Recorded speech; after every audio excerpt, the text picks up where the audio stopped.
Bonjour Sylvia, bienvenue. Merci d'être là pour nous, de prendre le temps de passer cette interview avec moi. Merci de m'avoir demandé.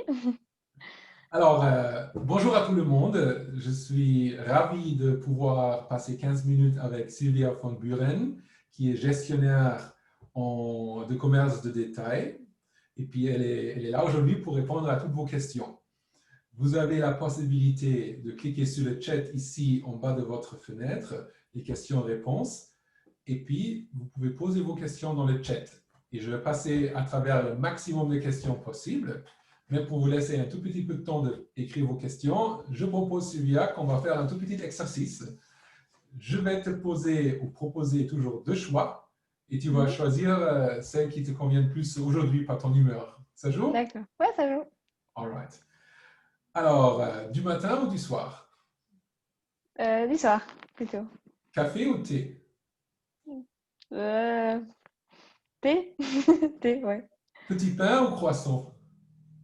Croissant. Dehors ou dedans? Dehors. Entrée ou dessert? Dessert. Sport ou lecture? Sport. Chien ou chat?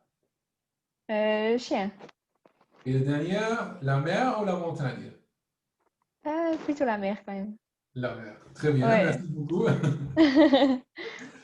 Ok, lançons un peu les questions. J'ai encore une ou deux à te proposer avant que je passe au chat. Mhm. Maintenant, bien sûr, la première question qui me brûle sur le cœur, c'est quel est ton métier de rêve?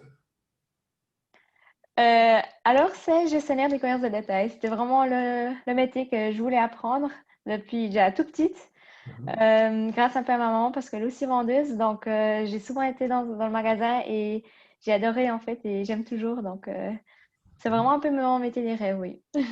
Super. Et qu'est-ce qui te particulièrement fasciné dans ce métier? Alors, c'est vraiment le contact avec la clientèle, qu'on puisse leur offrir quelque chose, un meilleur jour en fait. Et c'est ce qui est incroyable. Et tous les jours sont différents. Il y a des jours meilleurs, d'autres un peu moins. Mais en gros, c'est toujours sympa de pouvoir être en contact avec cette clientèle, quoi. Mhm. Ouais. Génial. Très bien. Je vois déjà plein de questions arriver. Je me permets de passer peut-être d'abord sur des questions qui tournent autour de l'apprentissage même. Mhm.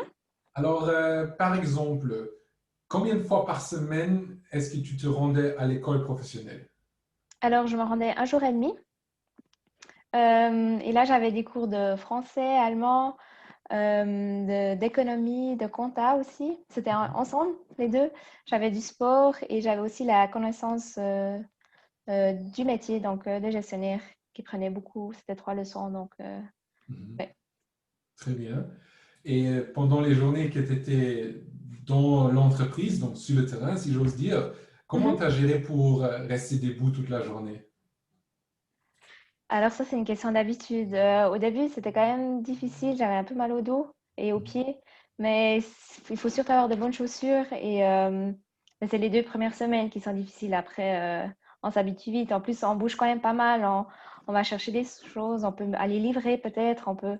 Ouais, on est toujours en train de bouger. Donc, au Mhm. final, on n'y pense plus trop. Oui. Et c'est-à-dire, c'est vraiment une question d'habitude du corps et aussi peut-être d'habitude de la tête que si on n'y pense plus parce qu'on est occupé, on fait son métier, c'est pas dur parce qu'on est habitué.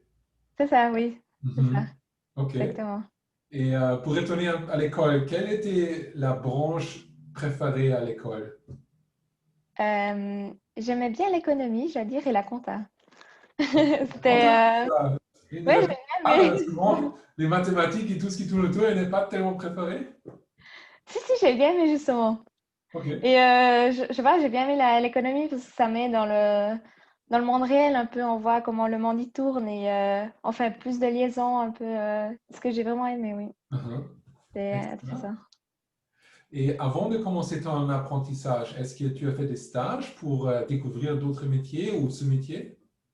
Alors oui, j'ai fait, mais toujours dans la vente. Mhm. Alors d'abord, j'ai fait gestionnaire dans une papeterie. J'en ai fait 2 en papeterie, ensuite j'en ai fait 2 aussi dans une boulangerie Mhm. et du coup, je me suis quand même, j'ai choisi la boulangerie Ça me plaisait plus et j'avais aussi plus de choix de trouver un apprentissage vu que les papeteries de nos jours, ils sont plus très... ouais, il n'y en a plus beaucoup. Donc, je me Oui. suis mis du côté de la boulangerie, qui est un Mhm. très bon choix, que je suis vraiment contente Oui, d'avoir fait ce super. choix. Et comment tu as finalement trouvé ta place d'apprentissage? Alors, j'ai parlé souvent avec mes parents, j'ai demandé à des amis où il y avait de bonnes boulangeries et c'était après sur Vienne que j'ai trouvé. Et je suis allée postuler, je suis allée en direct, je suis allée donner ma candidature. Ensuite, j'ai fait un stage et ensuite, j'ai demandé si je pouvais faire l'apprentissage. Ensuite, ils m'ont proposé la place. C'était... Et puis, c'était dans quelle entreprise finalement, dans quelle ville que tu as fait ça? Alors, j'ai fait l'apprentissage à Bienne, chez Rufi. C'est une entreprise familiale. C'est vraiment chouette. J'ai bien aimé. Ok. Et qu'est-ce qu'ils produisent combien? Comment est-ce que les écoliers doivent s'imaginer le magasin ou le terrain de travail? Alors, il faut vous imaginer, c'est vraiment une grande vitrine. Il y a différents compartiments en sorte de... Il y a le pain, et ensuite il y a les pièces sèches, c'est-à-dire les coquins ou bien euh, les petits biscuits en gros. Ensuite, il y a une partie, tout ce qui est pâtisserie. Alors, on a 10 sortes de pâtisserie. Ensuite, il y a une partie où il y a les sandwichs, les salades. Et ensuite, il y a tout ce qui est les gâteaux et les pralinés. Il y a aussi. Donc, c'est toujours classé un peu par sorte d'aliments. Et ouais, c'est un grand choix. Donc, ce qui fait plaisir aussi pour vendre, qu'on a le plus de choix possible, pour vendre le plus possible aux personnes. Donc, C'est clair, oui. c'est vraiment cool Euh, d'avoir. Et c'est chic, c'est avec le temps, c'est pas resté ancien. Donc, c'est vraiment un magasin assez chic en soi. mhm. Oui, Donc, ça fait il y plaisir. a quelque chose pour tous les goûts. C'est ça, oui. Alors, il y a vraiment pour tout le monde quelque chose. Alors là, Mhm. Et est-ce que tu travailles dans ce métier le week-end? oui, alors oui, alors dans la boulangerie, généralement, le samedi est toujours ouvert. Et le dimanche, ça dépend. Ça dépend des Mhm. entreprises, mais là où je travaille maintenant, c'est ouvert le dimanche. Donc, ça dépend. Je travaille un dimanche par mois. Mhm. Donc, je trouve que ça va. Et oui, les samedis, il faut travailler. Mais par contre, on a toujours les autres jours de congé pendant la semaine. Et c'est pas si mal que ça. Comme ça, on peut aller faire les courses pour nous tout seul. Et on a le temps en Oui, semaine. Donc, c'est pas si mal que ça, je dois dire. oui. Il y a aussi des avantages qu'on imagine peut-être pas au début, mais on arrive à apprécier quand il n'y a pas autant de monde qu'un samedi matin et on peut effectivement choisir le fromage et on n'est pas poussé parce que les prochaines arrivent déjà au rayon. Ok. Oui, exactement, oui, c'est ça. Et aussi tout ce qui est administratif, voilà, on n'a pas de souci, ou bien aller chez le dentiste ou comme ça, on peut aller soit en semaine sans être dérangé en fait. Oui. Donc il faut voir les bons côtés. Une autre question que je lis ici, c'est est-ce qu'il faut être fort en allemand ou en anglais? Les deux. Alors ça dépend dans quelle ville vous êtes. Alors si vous êtes que dans le côté roman, j'aurais besoin le français, c'est bon. Bien sûr, c'est toujours un plus de savoir l'allemand ou l'anglais, c'est évident, mais on peut bien s'en sortir juste avec le français. Et si Mhm. vous êtes par exemple dans une ville bilingue comme Fribourg ou Bienne, vous apprenez sur le tas l'autre langue un peu. Oui. Donc, mais bien Donc, sûr, c'est un avantage de savoir une deuxième langue. Même l'italien ou bien ouais, ou l'espagnol, c'est mhm. toujours un plus. C'est pas, ouais. Donc, si je reviens là-dessus, tu as dit que tu as fait ton apprentissage où tu es maintenant aussi à Vienne, qui est une ville bilingue. Avant ton apprentissage, sortant de l'école normale, est-ce que tu étais déjà fort en allemand ou est-ce que c'est vraiment venu pendant l'apprentissage et le travail? Alors, il faut savoir que je suis née en fait bilingue parce que je suis née en Romandie. Donc, à l'école, je suis toujours allée à l'école en français, mais à la maison, on a toujours parlé allemand. Ok, Donc, ça aide. je savais déjà les deux langues, ce qui était vraiment un super avantage. Mhm. Oui. Est-ce que les clients sont gentils? Oui, alors en général, oui. Alors, il faut me dire en général, oui, mais il y a toujours évidemment des gens qui sont pas sympas, mais il faut pas se prendre ça personnellement parce que ça sert à rien.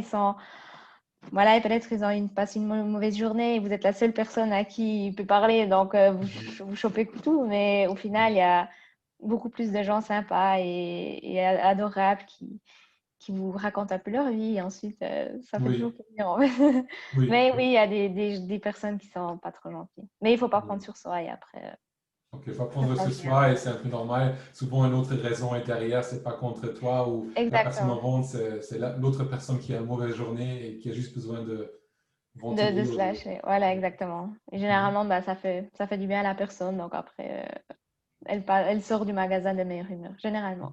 Oui. Qu'est-ce que tu dirais sont les qualités nécessaires pour faire ton métier? Alors, il faut être de bonne humeur de base, Mhm. euh, car bah, il faut montrer, bah, le client, il aime bien avoir quelqu'un de bonne humeur en face de soi. Et il faut quand même être un peu, ouais, on est toute la journée debout, donc il faut quand même avoir une condition physique. Bon, c'est pas énorme, mais il faut, voilà, il faut quand même, bon, après, c'est une question d'habitude. Et oui, il faut être intéressé au métier, je veux dire. Mhm. Euh, c'est Non, difficile mais à ça me dire. semble déjà assez complet. Donc, avoir un intérêt, vouloir faire ça, ça aide sûrement. Parce que j'imagine qu'on regarde les défis ou les situations difficiles aussi différemment. Si on est généralement intéressé et motivé, bah, c'est déjà plus facile, n'est-ce pas? C'est ça, oui. OK. Sylvia, on arrive vers la fin de notre temps ensemble. Et avant de passer à la conclusion, j'aimerais quand même bien te poser la question qui est peut-être le plus intéressant pour les écoliers. C'est quels sont tes conseils que tu leur donnerais pour leur futur, leur avenir? Alors, choisissez le métier qui vous plaît, même s'il il paraît impossible, mais essayez quand même. Et si vous pensez après faire un deuxième apprentissage, comme je le fais actuellement, bah, faites-le et ouais, suivez vos rêves. C'est le plus important, je dirais. Et on peut, Mhm. justement, j'ai appris gestionnaire, maintenant j'apprends confiseuse et j'aime autant le premier métier que le deuxième. Donc Oui. voilà, je veux dire, faites le rêve, le métier de vos rêves. Uh-huh. Et peut-être une question pour enchaîner. Qu'est-ce que tu penses, ou pour toi, qu'est-ce qu'il était un challenge à relever, à quelque chose, qu'est-ce qui était un peu plus difficile qu'autre chose dans le métier? C'est la patience avec les clients. Mhm. Vu que c'est vraiment jour après jour, on a toujours des clients devant soi, c'est de rester concentré et d'avoir toujours euh, comment on dit? Un peu zen, un Un peu peu. zen exactement avec chaque client. Et c'est ça, je pense, c'est un peu le plus grand challenge de ce métier. Oui. Mais Et il y est-ce que a là, tellement de... vous avez pu vous soutenir un peu en équipe, parler avec les collègues des fois pour juste pour se raconter ce qui se passait ou c'était pas du tout possible? Ah oui, non, alors clairement, alors l'équipe, c'est vraiment ce qui fait la différence, en fait, je pense, d'une bonne entreprise, qu'on Mhm. puisse ben, dire c'est quelque chose qui nous est arrivé une fois au magasin, il y a un client, je sais pas, ouais, et qu'on puisse raconter ça aux autres collègues, et Oui. ensuite, c'est vraiment ce qui est chouette aussi, alors une bonne Mhm. équipe, effectivement, oui. Génial. Sylvia, merci beaucoup d'avoir pris le temps cet après-midi pour me parler et de ce fait aussi aux écoliers de partager ta passion très très visible pour ton premier et deuxième métier. Merci d'avoir été avec nous. Mais de rien, ça m'a fait plaisir. À tout le monde, j'aimerais bien vous rappeler que cette interview est enregistrée et vous avez la possibilité de le regarder encore une fois, ainsi que les interviews avec tous les autres champions du métier. Il y a plein à découvrir. À partir de demain, tout ça sera disponible sur la plateforme de SwissSkills Connect. Je vous invite à vous y rendre et à profiter de ces ressources. Bien sûr, Sylvia von Buren, la gestionnaire de commerce et maintenant bientôt pâtissière, y est aussi. Et vous pouvez aussi regarder son profil où il y a encore plus d'informations, par exemple à quelle heure elle doit se lever, quand est-ce que sa journée termine, quelles sont ses forces et les qualités requises pour ce métier. Donc, je sais bien qu'on n'a pas pu répondre à toutes les questions dans le chat, mais j'espère quand même qu'on a pu vous donner un premier aperçu de quotidien de Sylvia. Il me reste rien que vous souhaitez une belle journée à tout le monde. Bon courage à toi, Sylvia. Merci encore d'être là et passe un bon fin de journée alors. Merci beaucoup, pareillement. Au revoir, à bientôt. Au revoir, merci.